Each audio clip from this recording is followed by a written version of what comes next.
Welcome to Phoenix and Flame, pushing through and transforming even when you feel like a pile of ash. This podcast is not intended for use as psychotherapy.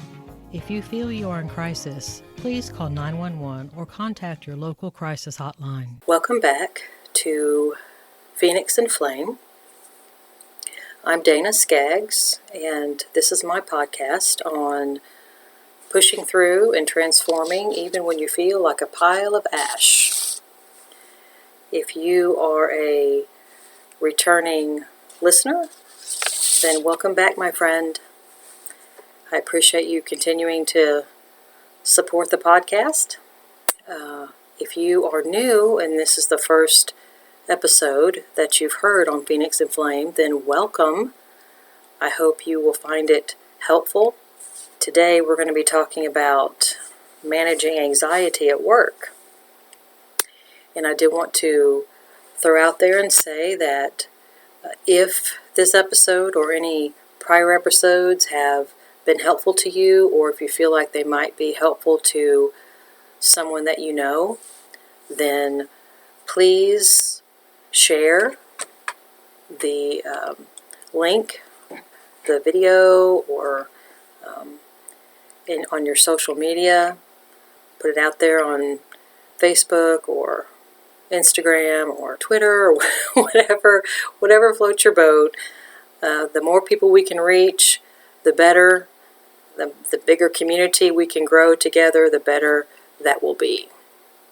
So today I thought it would be nice to talk a little bit about how do we deal with anxiety in the workplace. And so the first thing that comes to my mind is boundaries. And when you think about being in the workplace, and let's assume that you have some coworkers, then if there's a situation where a coworker is wanting to share their workload with you, and that becomes a habit, then that needs to be something to be addressed. I'm talking about boundaries in general, and if you are a returning listener, you know that I talk about boundaries a lot. It comes up in just about every conversation. I talk about it every day in my practice because it's just a very good first step when you're addressing just about any issue, because it helps you to figure out how much of this issue is mine that I need to own and take responsibility for, and how much of it is somebody else's responsibility. And until you understand the difference, then you may be wasting a lot of your time and spinning your wheels, because you may be in somebody else's yard. And if you are a new listener and you don't understand what I mean by being in somebody else's yard, you can go, I think the first 5 episodes or so were focused solely on boundaries. And I will have to say, and I'm kind of laughing a little bit because, again, the returning listeners know that I've had some technical challenges along the way. That is not my wheelhouse, shall we say. So some of the earlier episodes have some audio challenges. I was told that they were very quiet, that the listener had to turn the volume all the way up just to try to hear what I was saying, so I'll apologize for that ahead of time. This has been quite a learning curve, doing this podcast. But aren't we all on learning curves, you know? We're all on a learning curve. Don't give up. Just keep going. So, thinking about boundaries at work and how much it belongs to you and how much does not. So let's use an example. Let's say that you have a coworker and you happen to be a very nice, kind person who thinks of others and is willing to help out. That's awesome. And your coworker seems to rather frequently give you work to do that he or she should be doing. Okay, so helping out once in a while is one thing. But repeatedly accepting work that isn't yours, that belongs to someone else, is a problem. you are training the other person to take advantage of you if you do that. Helping out once in a while is a good thing, but just allowing someone to dump their stuff on you is not. And I'm going to go out on a limb here a little bit and say that whatever you do, more than likely, your coworker is going to be taking credit for it. So if that's okay with you, then keep going at it. But you have to consider as well, I've said this before, there's only one person on this planet who is responsible for keeping you together. And that person is you. And so if you have a family or you have responsibilities after work, you have activities you'd like to participate in or clubs that you go to, or you just need some downtime, some Netflix binging or Hulu binging or whatever you floats your boat. If you're staying at work until 8 o'clock at night and a lot of that is doing somebody else's work, this is a problem. Usually when people do that, they get very angry and upset, but they don't really address it. They just build up resentment because they don't feel comfortable speaking to the other person. They're afraid that the other person is going to...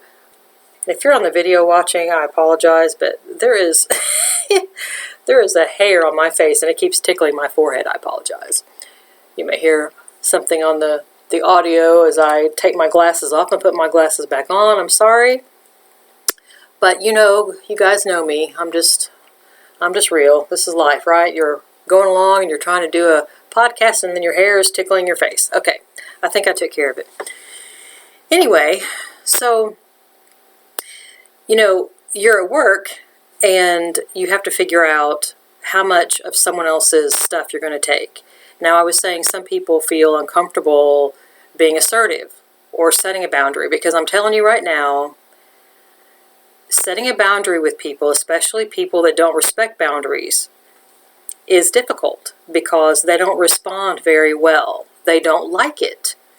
Because when you set a boundary, it's going to cause them a problem. So naturally and logically, they're not going to respond very well. Sometimes they think that if they're fussy enough with you and angry enough with you, that you will get back in line and do whatever it is that they wanted you to be doing. Now, if that's the way you want to live your life, have at it. Like I've said before many times, I'm not judging. I don't judge.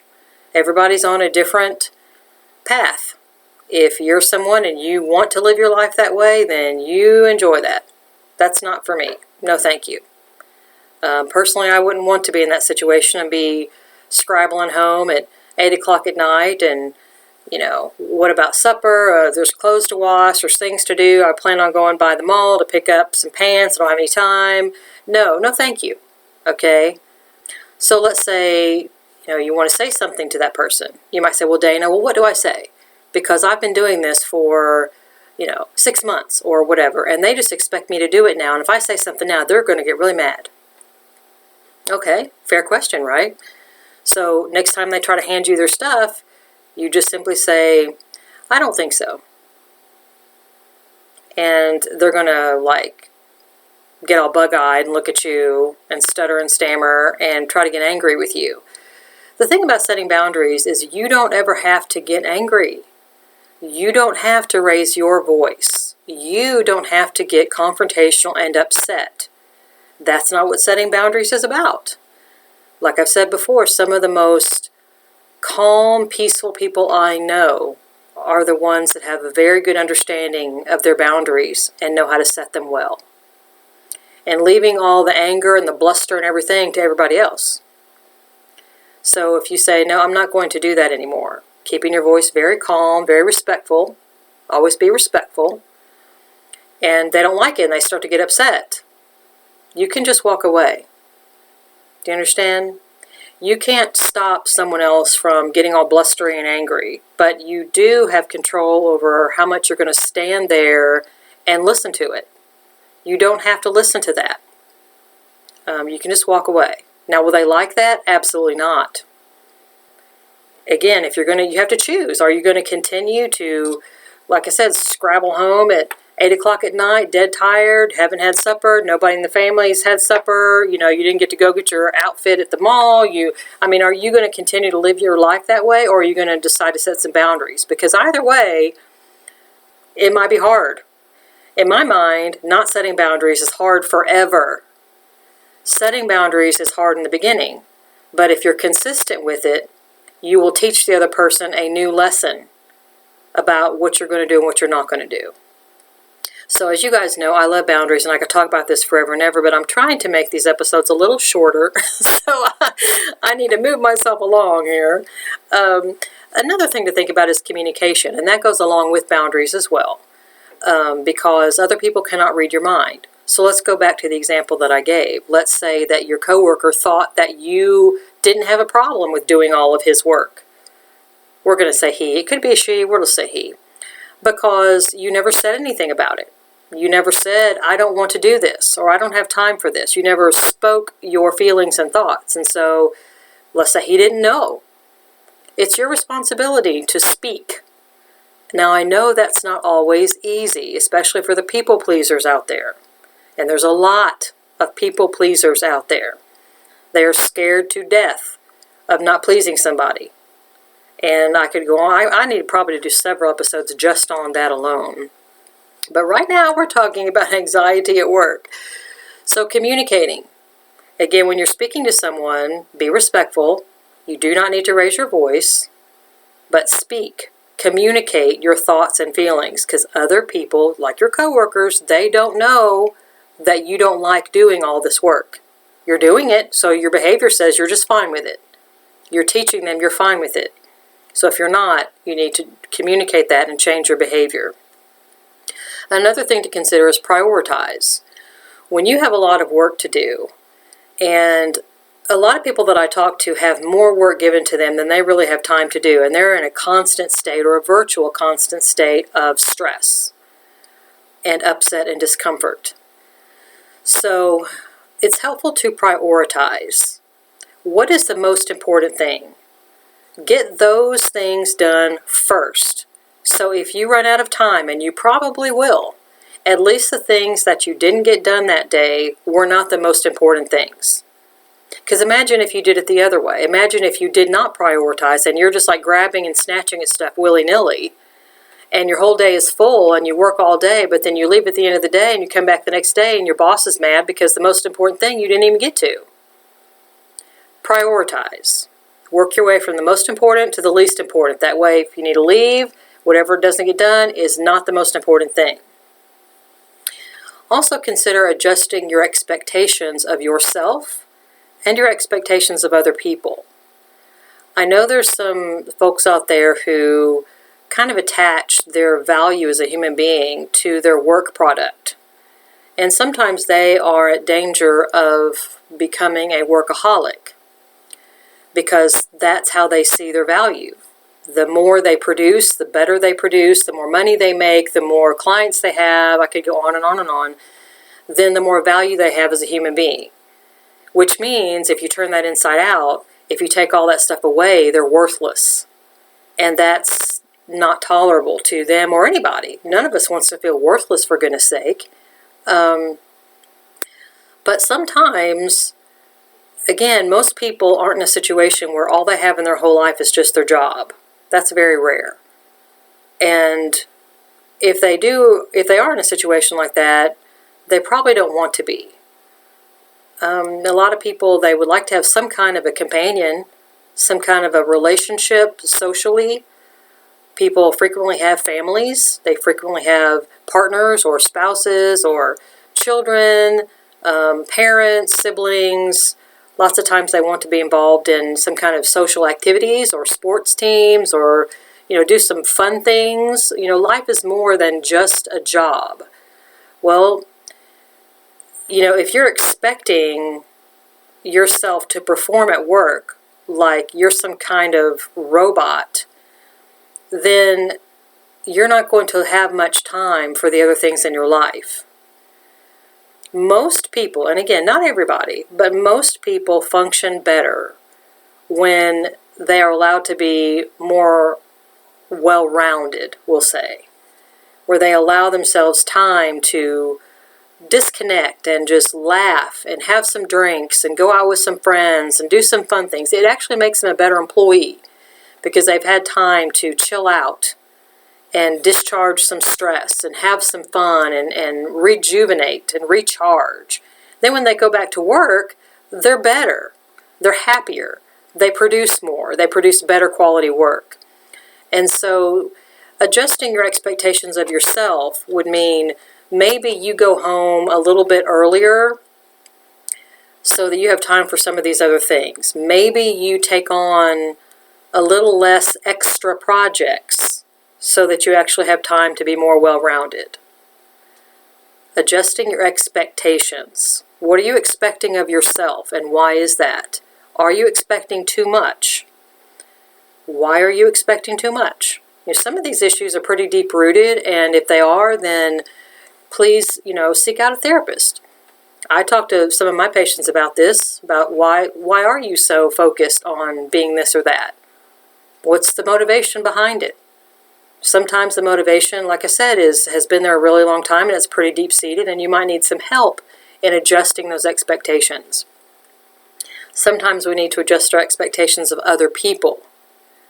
If you expect someone at work to be a certain way and they're not, and you get very upset about that, people's behavior will show you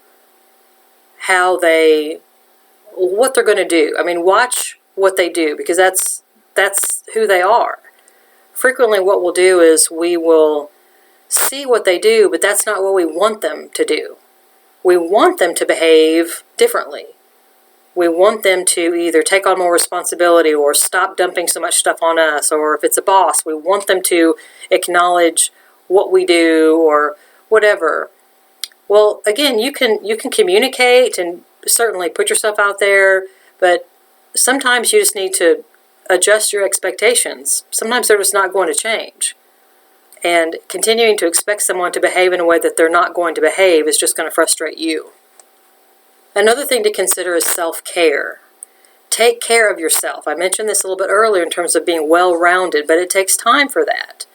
Self-care can be as basic as making sure you eat well, trying to get some exercise. And that varies. Some people like to be on teams to do things or do group exercise. Some people don't like to go outside. They like to do workouts like YouTube videos, which you can do in your pajamas. Some people love being outside. They just have to be outside with the sun and the wind, and that really invigorates them. The point is, you do you. You find something that works for you and do it somewhat consistently.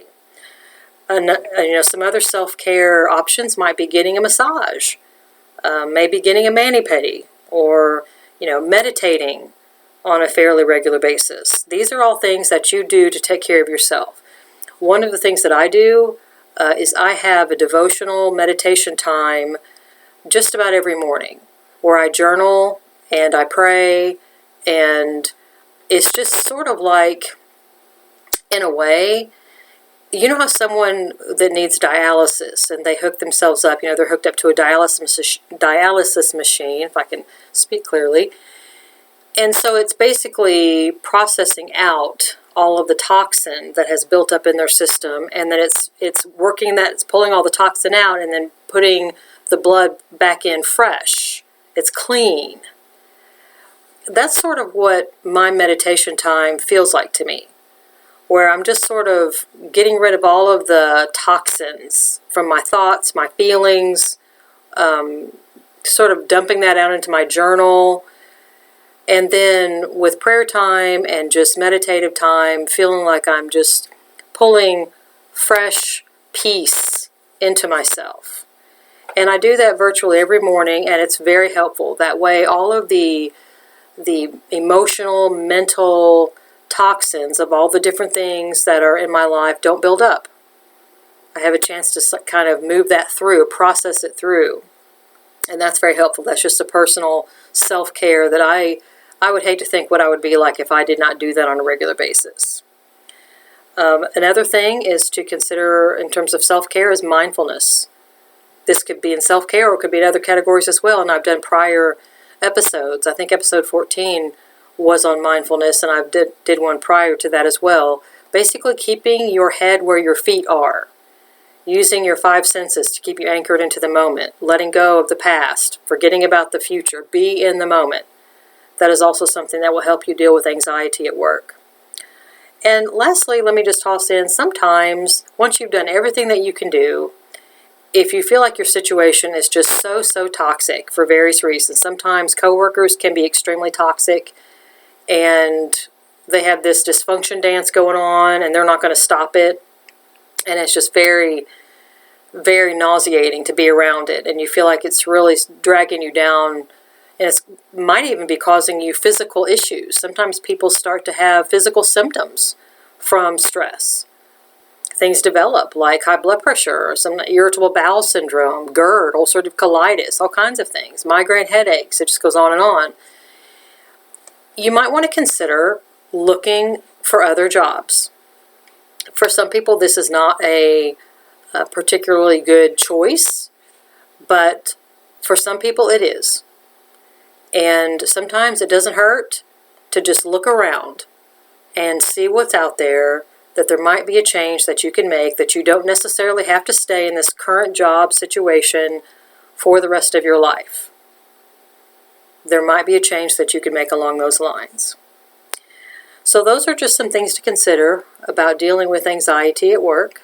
If you have any questions about that, any comments, you can go to phoenixandflame.com. There's a place there to send me an email.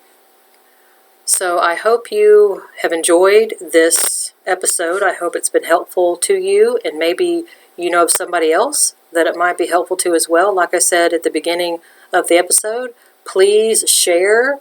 Put it on social media, put it out there, spread the word. That way we can all kind of reach out and create a community and help each other. So I hope you have enjoyed this, and I hope the rest of your day goes wonderfully. And I hope to talk to you again on another episode. This is Dana on Phoenix and Flame.